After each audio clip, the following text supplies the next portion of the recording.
Cheikh Ahmadou Tidiane Diallo, coordinateur du mouvement Agir pour le développement local. Bon, comme vous le savez, aujourd'hui, c'est une cérémonie très importante pour financer 560 femmes venues dans le département de Keur Massar, un peu partout, avec une enveloppe financière de 98 millions. Mais aussi, c'est une occasion aussi d'attester les jeunes qu'on a formés dans le cadre du concept FIER dans le département de Keur Massar. Donc c'est ça qui a réuni cette cérémonie aujourd'hui. Le concept FIER, c'est un concept qui permet de lutter contre le chômage des jeunes. Aider aussi les jeunes à trouver de l'emploi. Donc ça signifie formation, insertion, emploi, réussite. Voilà, c'est ça le concept initié par le structure qui s'appelle DEDEMSEC. On a formé au total une 50aine de jeunes dans le département. Mais dites-vous qu'on a démarré cette phase pilote à Bignona. Bignona aussi, on a réussi à former là-bas 40 jeunes. Donc, ici au niveau de Keur Massar, on a une 50 de jeunes qu'on a formés sur différents modules. Développement personnel, leadership, prise de parole en public, l'entrepreneuriat, le marketing digital et l'informatique. Oui, non, comme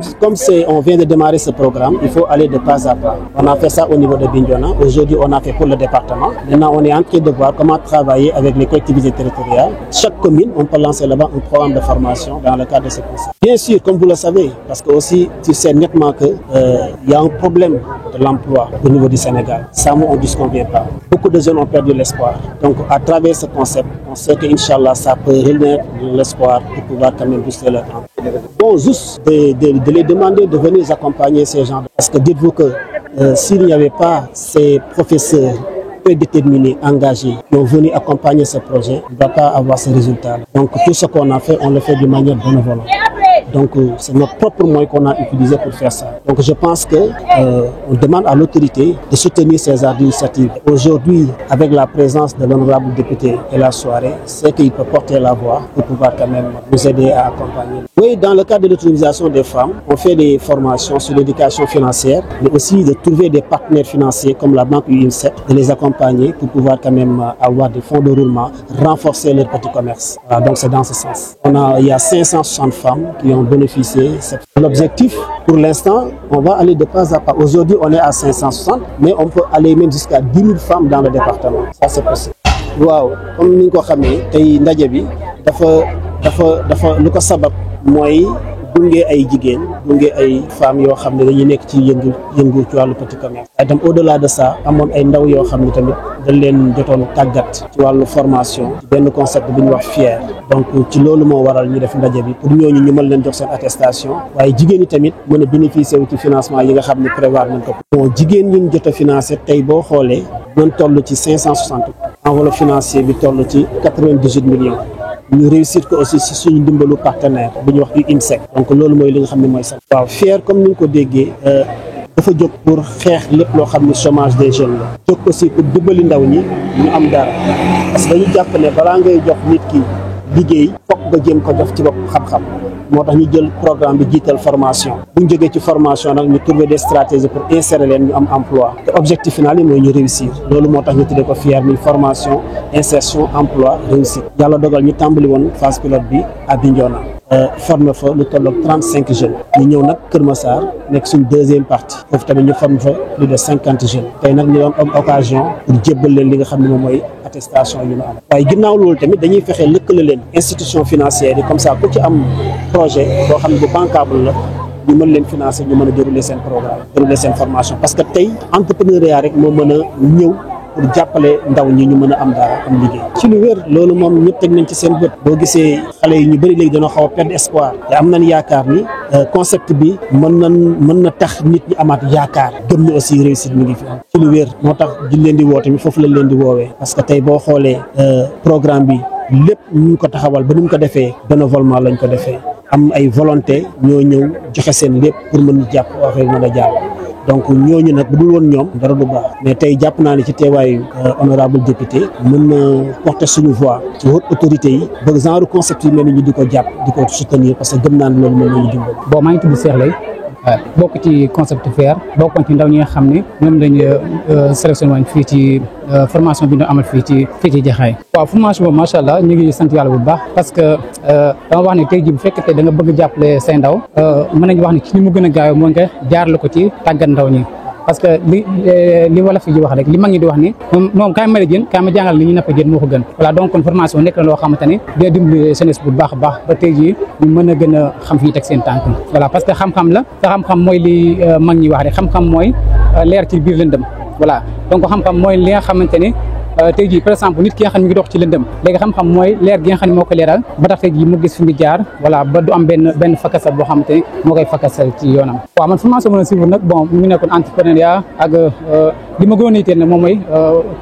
prise de parole en public voilà surtout wax ci mbooloo parce que tey jii bu fekkee ne da nga bëgg a nekk entrepreneuriat boo soit nga bëgg a jëm ca kanam faw nga ñi wax li nga xam ne moo di mbooloo pour nga mën a wax li nga xam ne moom mooy say jafe-jafe wala soit jafe-jafe sax li nga xam ne moom moo di nit ñi wala sax li nga xam ne nga bëgg a proposer nit ñi nga mën ko wax clairement mu leer seen kanam waaw fi doon sama jubluwaay nag mooy que pour l'instant man maa ngi yëngu ci wàllu commerce voilà commerce ci lay yëngoo voilà donc maa ngi commencé nag ci commerce bu ndaw muy li nga xam ne moo di café Touba voilà li ñuy wax café Touba en poudre ak café bi nga xam ne ñu ngi koy defar ba pare parce que café dafa nekk loo xamante ni fii ci Sénégal dañ ko fi utiliser lu bëree bëri voilà surtout li jëm ci wàllu ndekk ndax tey jii am na ñu bëri ñoo xamante ni bu ñu xëyee amuñu temps pour defar seen bopp café voilà léegi nag comme café bi nga xam ne yaa ngi ko defar di ko teg moo xam sa benn place la wala soit nga teg ko ci benn milieu boo xam nit ñi dañ fay jaar pour nga leen koy servir da leen di yombalal bu baax a baax comme ça que ñoom ñu mën a àgg seen bureau bu liggéeyukaay sans problème. Je m'appelle Samba Mbalo, je suis bénéficiaire du concept FIER. Bon, le programme FIER, je trouve que c'est un programme très intéressant dans la mesure où les modules sont très bien sélectionnés. Je pense que ça a été très bien réfléchi parce que c'est l'entrepreneuriat, les modules, c'est l'entrepreneuriat, le marketing numérique, la prise de parole en public, et l'informatique. Et si on voit ces modules-là, ce sont des modules d'actualité. C'est ce que la jeunesse a besoin vraiment pour se développer. Parce que qui dit l'entrepreneuriat dit répondre à une problématique d'actualité. Qui dit marketing, c'est savoir se vendre, vendre ce que tu produis ou tes services. Et qui dit informatique, c'est la base de tout, je pense. C'est la base sur laquelle on peut véhiculer ou passer beaucoup d'informations. Donc je trouve que c'est vraiment une formation dont la jeunesse a besoin et nous remercions M. Diallo pour ça. Bon, les prochaines étapes, c'est que, en ce qui me concerne, à la sortie de cette formation, j'ai commencé d'abord à lancer mon entreprise individuelle. D'ailleurs, je suis sur les procédures en train de légaliser l'entreprise.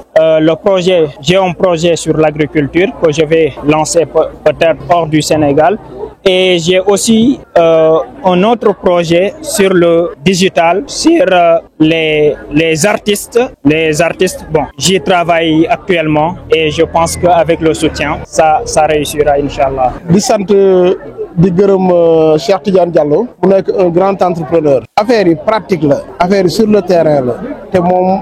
il est pragmatique ci yooyu la nekk moom nekkul di théorie day teg muy dem. Donc nous le remercions tey li muy def nii état moo ko waroon def mais nag état ne peut pas atteindre partout léegi nag ñun nous sommes les relais de l'état moo tax tey li mu def nii finance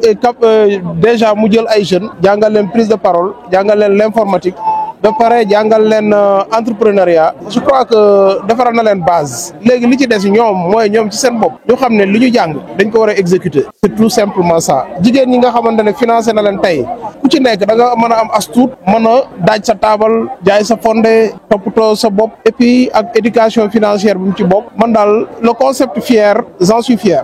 Évidemment parce que déjà moom li muy wax ni man je fais partie dans une commission boo xamante ne c'est la commission finance et nous sommes prêts à porter le plaidoyer au niveau étatique pour que l'État soutienne les femmes dans leurs activités diversifiées. Donc Diallo nous emboîte déjà le pas en montrant le bon exemple. Donc on n'hésiterait pas aussi à le consulter pour que lui, il met sa disposition l'expertise qu'il a déjà acquis par rapport à son cheminement qui est vraiment extraordinaire. Donc nous attendons que Diallo soit disponible et que l'État aussi soit disponible pour l'accompagner et accompagner les femmes. di leen wax tamit masa coona ci suba ba léegi ñu ngi fi toog ànd ak ki nga xamante ne mooy ki leen di dooleel ki leen di jàppale ki tax ñoom ñi nga xamante ki tax ñu yëngu ci réew mi tey ba ñu bàyyi leen xel ànd ak ñoom ci suba ba léegi ñu wax sax ay fan di wax ay weer di wax ay bis ànd ak ñoom di xàccandoo di dóorandoo waaw financement bi mu ngi ñu fekk si lu bari mu ngi ñu fekk si lu metti mu wooñu waxtaan ak ñi nga xamante ne mooy ay njoñam boole leen ci boppam ne kaa leen ñu xool naka la ñuy def ba sukkali suñu gox bi mooy sukkali suñu réew ndax tey jii ñun bu ñu ñëwee sukkali ñu woo keneen ñu sukkali ko mooy sukkali suñu réew te tey femme yi ànd ak moom déggoo ak moom nag mu jël li nga xamante ni moom mooy propre xelam ak moyen ak kattanam mu ànd ak jigéen ñi nga xamante ni ñooy jàmbaar yi jigéenu baraaf yi déggal ko loolu nag mu nekk ay jàmbaar commencé ak ñoom ci ay juróom junni dem ak moom ba fukki junni dem ak ñoom ba ñaar fukki junni dem ak ñoom ba fanweer dem ak ñoom ba ñeent fukk te ñaan na yàlla dem ak ñoom ba ay centaine millions yoo xamante ni tey dinañ dem ba ñoom ñu am seeni toolu bopp te bëgg na ko ci ñoom kon ñun dañ koy ñaanal rek te xam ne jàmbaar la lii mu xamante ni mu ngi ko mbëbët ci xale yu jigéen ñi mbëbët ko ci askan bi mbëbët ko ci kilifa yi mbëbët ko ci maire yi ñu ngi ñaan yàlla nañu yàlla jàppale ba yàlla dooleel ko ñu xàttandoo dóorandoo ba am liñ bëgg jafe-jafe am yi fi am mooy que ñun jigéen ñi bëgg nañ ku ñu jàppale nañ ñu bàyyi xel comme ni ñu président Xësdadi bàyyee xel ndax président mu ngi ñu bàyyi xel muy Xësdadi bàyyi ñu xel pour jàppale ñun jigéen ñi jafe-jafe bi ñu am mooy ñun suñu inondation métti na suñu yoon yi ñuy jaar amuñu ko fii tey bi ñuy ñëw sax si Xësdadi dañ sonn ndax oto buy ñëw day teggi di teggi ndax amul yoon bu ñu jaar ñaar liggéeyukaay yi amuñu ko bërëbu marché amuñu ko jaayukaay yi ay taabal nga fiy gis te tey bu ñu sañoon tey war nañ fi am benn marché boo xamante ni tey ñun jigéen jàmbaar yëpp fële la ñuy xëy kon bu président Xësdadi jógee taxaw ànd ak ñun dooleel jigéen ñi kon du ñu def lu dul ñax wax ko suñu naqar mu jàppale ñu si ndax étape par étape la te mun ñu koy defal. di nuyu kilifa yi fi teew yëpp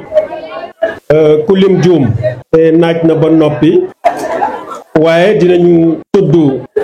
ki nga xam ne moom la fi maire bi yebal muy soxna Maguette gannaaw ba ñu nuyoo sax honorable député Mohamed Souaré xam ne c'est un député de la République ñu nuyu ko teg ci madame le maire représenter le maire de la commune de Jaxaay Parcelles ñu nuyu également Cheikh Diallo Dadi di suñu xarit di suñu wëllëre mais également nekk conseiller départemental nekk le président de la commission culturelle du conseil départemental de Keur Massar alors Cheikh Diallo man ak moom ñoo bokk dignité ci conseil départemental yàlla dafa dogal ma jiitu mais c'est un conseil départemental comme man alors ñu nuyu ko tamit ci titre boobu nuyu ko aussi en tant que coordinateur de ADEL nuyu délégué yi fi teew muy doyen Thioub ak doyen Diak nuyu également yeneen responsable yi fi teew yëpp ci cadre muy formateur Dabo di Lamine nuyu également Alioune Badara Mbeng bi wax léegi teewal fii IMSEC nuyu jigéen ñi fi teew yëpp ko defee mbégte mu rëy la ñu am teew fii ci daje tey bi di leen féliciter di leen encourager aussi bien jigéen ñi war a jot tey seen financement que waa FIER yi war a jot seen attestation ko defee kenn ku ci nekk ñu ngi lay féliciter di la encourager pour nga gën a yokk taxawaay di rafetlu donc jataay bi lii lu am solo la li tax ma sawar ci ñëw ku ne xam na ne suñu jot bariwul département Keur Massar yaatu na li fiy activité li fiy programme bari na Jaxaay ba Yëmbal Sud muy juróom-benni commune waaye si nous sommes tenus à être là ce matin ci suba ba léegi c'est que da koo jar du programme bu nekk la ñuy teew waaye bii sawar nañ ci ndax dafa am lu Cheikh di def ñu koy wax l'autonomisation des femmes te loolu ñun dañ koo gëm dañu gëm ne sans l'autonomisation des femmes développement mënul am dafa am benn kilifa gu ñuy wax Kofi Annan nekkoon secrétaire général des Nations Unies c'est un Ghanéen dafa waxoon ne le développement ne peut passer que par l'autonomisation des femmes donc autonomisation des femmes mooy jigéen ñi moom seen bopp ci wàllu koom loolu nag tant que amul développement du yomb ndax réew mu mel ni Sénégal nga xam ne jigéen ñi ëpp nañ 70% macha allah soo nee da nga koy développer te fexewoo jigéen ñi moom seen bopp ci wàllu koom maanaam ñu am autonomie coono dafay bari te lii Cheikh di def dafay dugg ci cadre boobu su ko defee ñu ngi ko ciy encourager di ko féliciter di ko wax ne ñu ngi ci wetam pour jàppale ko ci liggéey boobu te ñu ngi koy sant aussi parce que dafa nekk nit ku